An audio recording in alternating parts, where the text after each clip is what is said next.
Good morning, Friday, October 17th. This is the Automotive State of the Union. I'm Paul J. Daly. This is Kyle Mountsier. Today we're talking about Gavin Newsom, that one, Tesla, yes, that one, and Home Depot training professionals in home services. Huh? Yo, Gavin Newsom is getting airtime this last week in auto. I'm telling you, he's like, yeah, let's just throw on the airtime. I think he just felt left out. He knows this is a great industry, so he's like, I think I'm going to pay attention to automotive a little bit more. Wild. Hey, next week we are so pumped because next week we're doing the first ever strategy session week that we've ever done on this show. We're calling it Q4 strategy sessions, and we have a full week of experts and programming lined up for you. Monday, we have Patrick Abad, GM of Beaver Toyota, Beaver Mazda. Actually, he's managing partner of Beaver Mazda. Yeah. We haven't said that on air yet. Wow. With him, we're talking about, what are we talking about? Leadership. Right? Leadership, how to lead your team going into Q4, the holidays. He is going to drop some great gems. Tuesday, we're with Russell Richardson. You know him as Russ Flips Whips. We're talking about, social media. Wednesday with Andy Gelcher talking about EVs. I think he's not the chair of the dealer council for GM. No, but he is the EV poster child for GM. So. And he is, and he does own a semi-pro. Is it semi-pro? No, it's a pro football league.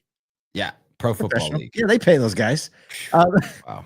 Thursday with Joe Castellino talking about fixed ops. He was like our new friend, super fast as we started talking about stuff. You're going to love Joe. Friday with Ryan Mormon talking about technology. So again, Monday through Friday, we're bringing you strategy applicable from dealers on the front line that you can deploy in Q4. And we won't tell anybody. You can actually news, just into practical ways to get stuff done. Yes. So now we have news today. Today's the news time.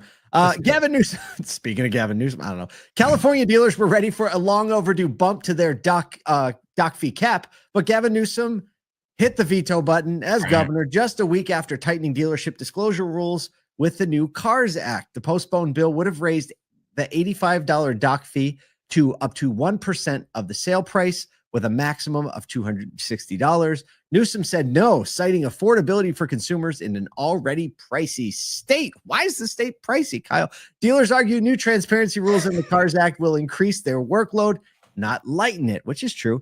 The CNCDA, California New Car Dealer Association, Brian Maas, our friend, called out the contradiction, saying the new law, quote, imposes substantial advertising and disclosure burdens on dealers. Newsom fired back that dealers shouldn't charge hundreds more for only minutes of data entry. I think we need to let's get Gavin. Let's go to work for a day.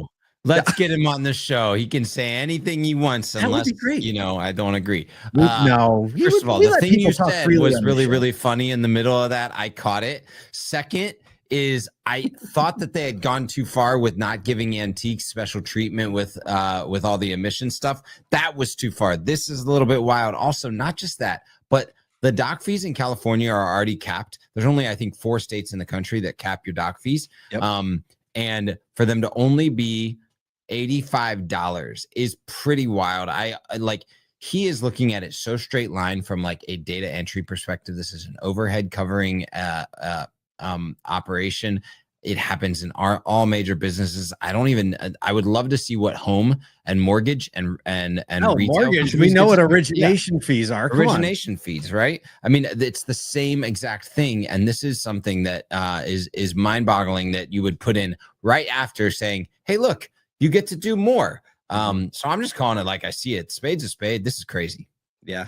Look, we're going to be in LA for the first time, our first West Coast activation is coming up in November at the LA Auto Show. Maybe we'll make the trip down. We'll have him on the podcast. There you go. We'll probably see Brian Maas, though. Brian Maas will be there. We can have it in person. Ding, ding, ding. Right. It'll be a lot of fun. Just have a little chat around fire, Speaking of having a little fun, though. Stop. Segue. Time.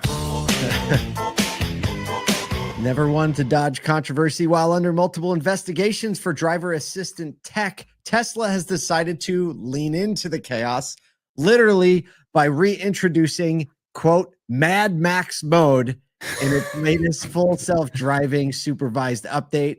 The 14.1.2 update lets cars drive faster and change lanes more aggressively than the previous mode, which was just called hurry. Now we're going full Mad Max. It revives their 2018 driving style, which Elon once described as ideal for navigating Los Angeles traffic. Well, right back to California. Early users have already reported cars rolling stop signs and speeding up to 15 miles an hour over posted limits. This comes as the National Highway Transportation Safety Administration runs 4 separate probes into Tesla's full self-drive, and the California DMV is suing them over the name full self-drive. So they just, let's just go Mad Max mode. Just mad. This is absolutely wild. The thing that this tells me, though, is that there's such a level of awareness of this vehicle, of its surroundings, that it can enter into a scenario like this, where it's like, yeah, in this scenario, I can drive a bit faster. In this scenario, I can change lanes a bit more aggressively. In this scenario, I know that there's not a cop coming down in front of me. That's crazy. But I don't know how I feel about it. I do like the idea. You already have people from Michigan driving on the roads. So, what are we going to do? I don't know.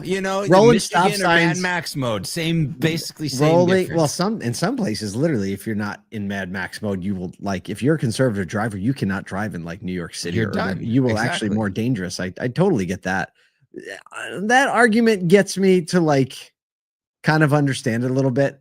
Rolling stop signs. We used to call it we still call it the Philly roll, right? you just kind of just creep up to the stop sign a little bit. Look, go. Right, because you'll never get through the city if you don't do that. Yeah. But I know they dismissed their PR team. Did they dismiss their legal team too? If I can look at the last 3 announcements around full self-driving, around the extra light on that we ran earlier this week in our LinkedIn newsletter, on the extra light on the totem for hey, this intersection is running itself. What we're getting ourselves into is hey, look, if more of these cars can just understand the dynamics of the road around them and the cars around them, you actually get into less of an accident-prone society, because they're just taking over and doing what is more natural to get someone to a place quicker. And I think that, in my opinion, is the ultimate of enough autonomy on the road. It's how do we get people moved between places quicker? And look, hey, Mad Max mode.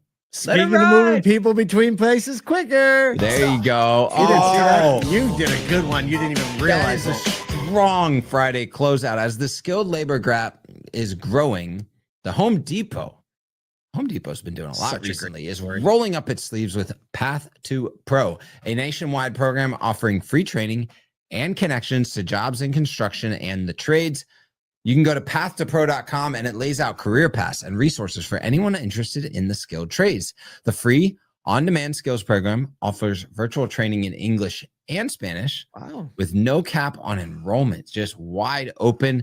It's connecting job seekers with hiring Home Depot pros who can post and review candidates for free. It's designed for anyone 18 plus who wants to learn, upskill for transition into construction. And man, I'm just super excited. Jenna Arca, Home Depot's director of workforce development, says we aim to help build the next generation of trades professionals. So smart. We got to go. We got a plan. In the article too, they said this is really a response to them constantly hearing their pro customers saying it's hard to find help.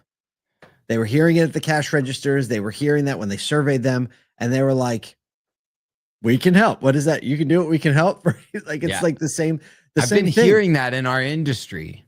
It's hard to find great technicians. That's right. And so for them to provide a free and broad solution to this, when every report is showing we have a shortage in skilled trade workers, that's even going to increase with all of the retiring workforce that has this skill and this talent. I love seeing such an easy entry, top of the funnel, no barrier. Let's just teach you some stuff about some things. I'm literally going to sign up for some of these. I think I'm just going to learn a little bit about HVAC or about electrical. I love that stuff. I know. And who knows, maybe you'll see me next with tool belt. Sorry, Kyle.